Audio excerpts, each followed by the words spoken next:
અને ગરીબોનું રસોડું બંધ ન થાય એના માટે થઈ અને મનરેગા યોજનાની શરૂઆત કરવામાં આવેલી.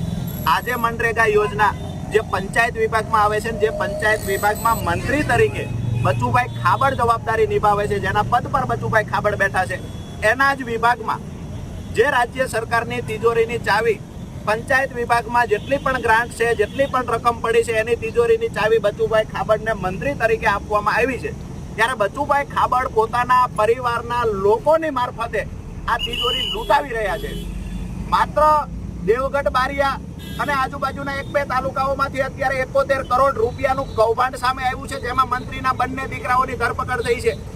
અમે માનીએ છીએ, જ્યાં સુધી અમને માહિતી મળી છે ત્યાં સુધી આદિવાસી પટ્ટાના તમામ તાલુકાઓની અંદર બચુભાઈ ખાબડના છોકરાઓના વહીવટદારો નિમેલા છે. તમામ તાલુકાઓની અંદર કૌભાંડ આચરવામાં આવ્યું છે છેલ્લા 5 વર્ષમાં. સુરેન્દ્રનગર જિલ્લામાં પણ મનરેગા કૌભાંડ મારફતે શૌચાલય કૌભાંડ થયું, રોડ રસ્તાના કૌભાંડ થયા, તળાવોના કૌભાંડ થયા.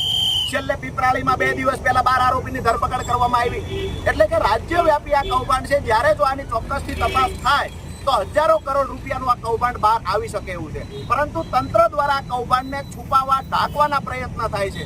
બચુ ખાબડના બંને દીકરાઓ ઉપર આક્ષેપ છે કરોડો રૂપિયાના કૌભાંડનો. છતાંય હજી બચુ ખાબડનું રાજીનામું લેવામાં આવ્યું નથી.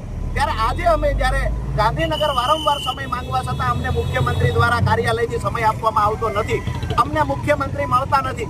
તો આજે સુરેન્દ્રનગરના લીંબડીમાં જ્યારે મુખ્યમંત્રી આવી રહ્યા છે, ત્યારે મુખ્યમંત્રીને જ્યારે અમે રજૂઆત કરવા જઈએ છીએ, અમે વિનંતીપૂર્વક રજૂઆત કરવા જઈએ છીએ, કોઈ રાજકીય વાત કરવા જતા નથી કે જેનો બાપ મંત્રી હોય એના દીકરા વિરુદ્ધ ગુજરાતમાં કયો અધિકારી તપાસ કરી શકે.